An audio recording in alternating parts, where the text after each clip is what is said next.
Hi everybody, it's Rob again, and we're talking about making leather bracelet jewelry for a profit as a full-time business. I do need to tell you that I'm doing this straight out of my head. Years and years of working with this. I kind of know pretty much everything, sadly, or is it happily? I don't know. Anyway, so my point is that I'm going to try and cover this design production process, your unique designs, step-by-step production guides, cost and pricing, and cost pricing. So up till here, so let's just do this. Once you've done your research, I love that word. Once you've done, I love it when it's done right. Once you know exactly what you want to do, what styles, you would need to initially produce 10, 20, 30 variants and test them on people, test them on a local market, check to see how long things take. Crafting is the most evil thing when it comes to money profits, because in truth, sadly, very often the most boring one is the one that goes quickest and sells the fastest. Sorry about the howling kids, by the way, my wife runs a daycare. Somewhere on my desk here as an example, I make a little Canadian flag out of wood.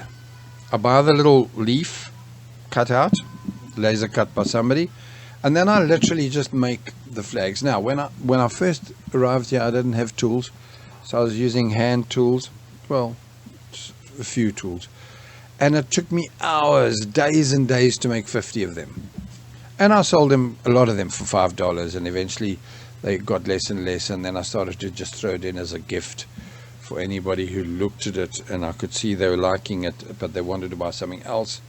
And I'd say, hey, get that and I'll give you 2 flags. Now, here's the joke, and it's not funny because I really do have an ADHD problem. The other day I ordered a whole lot new leaves because I now have an adequate table saw.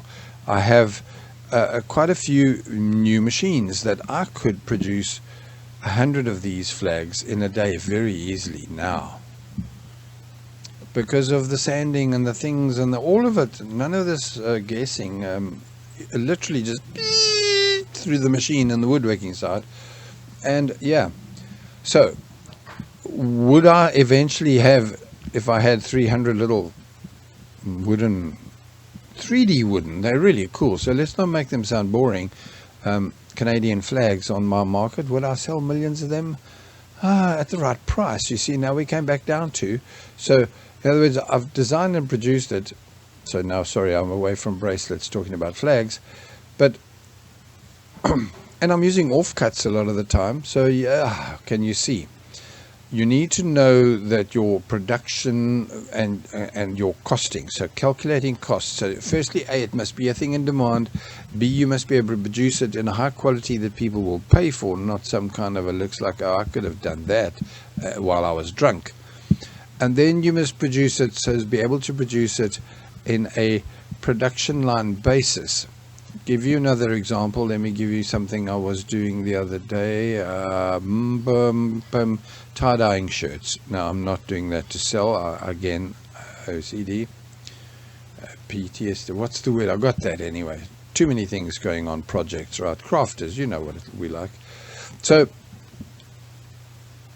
I did 3. And the next time around I did 10 because, well, I had the ink in my hand. By the way, the 10 really looked like terrible. If I would never be able to sell them. I'm happy with them. It's tie-dyed. But yeah, so the point is, wow, I'm way off the point. The point is, if you're going to do something, make sure you can cope with the boredom of mass producing an item, and that it sells and it gets produced fast enough. I looked at something to make the other day. Somebody said to me, wow, that's really cool. And I thought to my head, yeah, but it took me, I'm making a gazebo for myself right now, and I will eventually have spent probably in hours. I would have to sell it for $5,000. How many people are going to say, oh, I really love it, and it's very, very funky, it's very arty, boho, hippie, rustic, wood, carved, all sorts of crap in it that I love. And I know that there's only a 5% of the market love it. Too many people want these straight up, box ones from the store, and they still $2,500 anyway. So yeah, and am I going to make them for people? No, because of hours. So do all of this with careful planning, and think about it and make notes. If something takes you so long to do once, so let's take a birdhouse. There we go. Good example, Rob. So again, I don't remember how many bracelets I made back in the 90s. So sorry that I'm jumping to birdhouses, because I've made them recently.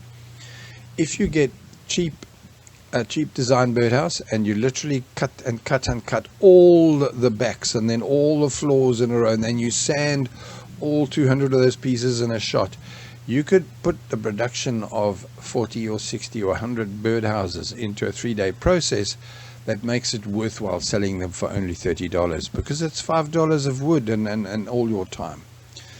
But if you wanted to do a little window detail and a little door detail on each birdhouse, and a whole lot of colors, and suddenly it becomes an $80 birdhouse. And you need to know that, which ones you, incidentally, I have a problem making the boring ones, because I get so bored that one day I'm going to cut my arm off, because I look out the window, I'm bored, but I'm running power tools.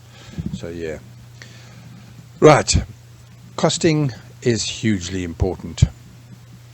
There's a guy on YouTube that I love. He does cutting boards. So look up Jennifer and something. And when you look at what he does, I always feel ashamed to charge something so high. And then when I look at the way he does it, and they do custom cutting boards for people, and they're doing big numbers. When you watch him, he cuts 50 to 100 of them at a time. Incidentally, that same boring stuff. But my point, sorry, stay in line, Rob, is that his pricing is very accurately costed. He's even got a place where you can go to and see his costing to the detail. Because too often you think you made something, and yeah, wow, I did $1,000 turnover at a show. Really? You paid $150 to be there, and you spent a week making the stuff. So work that out. A week is a lot of time. So even at $100 a day is what you need to make minimum. That's $700. So you've lost money. You've lost money before you've even started. Your labor, you haven't pulled in a single bit of material costs, fuel for your vehicles, all of that. Not a bit of it. Yeah. So take care with costing and calculating. Again, I repeat, this is off the top of my head, so I'm not giving you too much of it. But it's something that is very important that you need to know. If you've done when I teach you to research properly, not the video on this page, I will tell you to look very carefully into 2 or 3, 5 options that you might have, right? 10 if it has to be 10. And run each one properly as if that's what you were going to do. So you'll end up with 20 of a piece, and 20 of that piece, and 20 of that.